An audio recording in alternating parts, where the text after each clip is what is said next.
Hi friends, சுட சுட சர்க்கரை பொங்கல் வாயில் வச்சதுமே நமக்கு தித்திப்பாக இருக்கக்கூடிய இந்த பொங்கலை குக்கரில் எப்படி ஈஸியாக பண்ணலாம் பார்க்கலாம் வாங்க.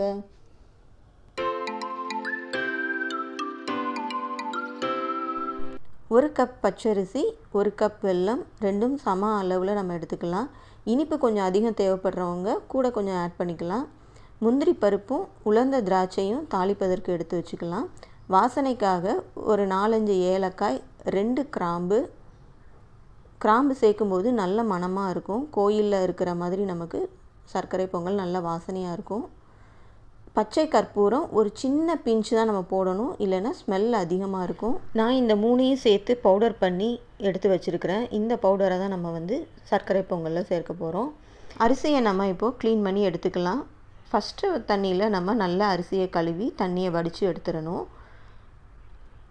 செகண்ட் டைம், தேர்ட் டைம் நம்ம வாஷ் பண்ணுற தண்ணியை நம்ம ஒரு பவுலில் எடுத்து வச்சுக்கலாம். இந்த தண்ணியில் தான் நம்ம சர்க்கரை பொங்கல் செய்ய போகிறோம். இப்போ இந்த தண்ணியை எடுத்து வச்சுக்கலாம். அரிசியை தண்ணி ஊற்றி நம்ம ஊற வச்சுக்கலாம். ஒரு கடாயில் நம்ம துருவின வெல்லத்தை சேர்த்து அதில் இருக்கக்கூடிய தூசி மண்ணெல்லாம் நம்ம க்ளீன் பண்ணி வடிகட்டி எடுத்து வச்சுக்கலாம். இப்போ குக்கரில் 1 டேபிள் ஸ்பூன் நெய் சேர்த்து முந்திரி பருப்பையும் உலர்ந்த திராட்சையும் நம்ம வறுத்து எடுத்துக்கலாம். எடுத்து தனியாக ஒரு பவுலில் எடுத்து வச்சுக்கோங்க. இப்போ அந்த மீதம் இருக்கிற நெய்யிலேயே நம்ம அந்த அரிசி கழுவுன அந்த தண்ணியை நம்ம சேர்த்துக்கலாம். இப்போ 1 கப் அரிசிக்கு 4 கப் நம்ம அந்த தண்ணியை சேர்த்துக்கலாம். இப்போ நல்ல நமக்கு இந்த அரிசி கழுவுன தண்ணி நல்ல ஒரு கொதி வரணும். நல்லா பொங்கி வரும் பொழுது நம்ம கழுவி ஊற வச்சுருந்த அந்த அரிசியையும் நம்ம சேர்த்துக்கலாம்.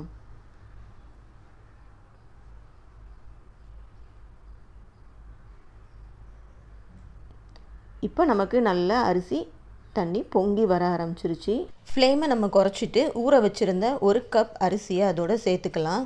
இப்போ இதில் ஒரு சின்ன தட்டு போட்டு நம்ம உள்ளே வேக வைக்க போகிறோம். இந்த மாதிரி நம்ம செய்யும் பொழுது நமக்கு குக்கர் ஸ்பாயில் ஆகாமல் மேலே இருக்கிற அரிசி தண்ணி எல்லாமே நமக்கு பொங்காமல் அப்படியே இருக்கும். இப்போ ஒரு 4 விசில் நம்ம வச்சு எடுத்துக்கலாம்.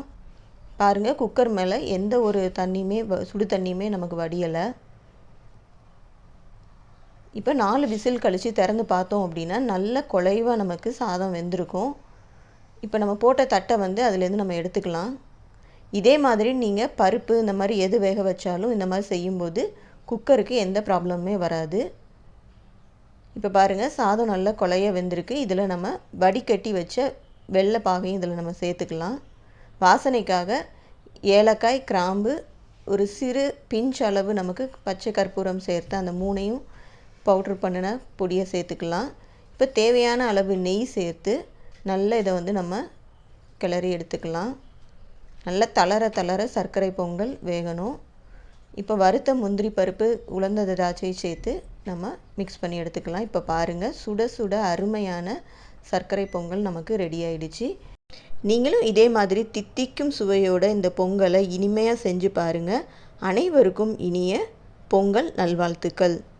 நம்ம சேனல் உங்களுக்கு பிடிச்சிருந்தது அப்படின்னா சப்ஸ்கிரைப் பண்ணுங்கள், லைக் பண்ணுங்கள், உங்கள் ஃப்ரெண்ட்ஸ் அண்ட் ஃபேமிலிக்கு ஷேர் பண்ணுங்கள்.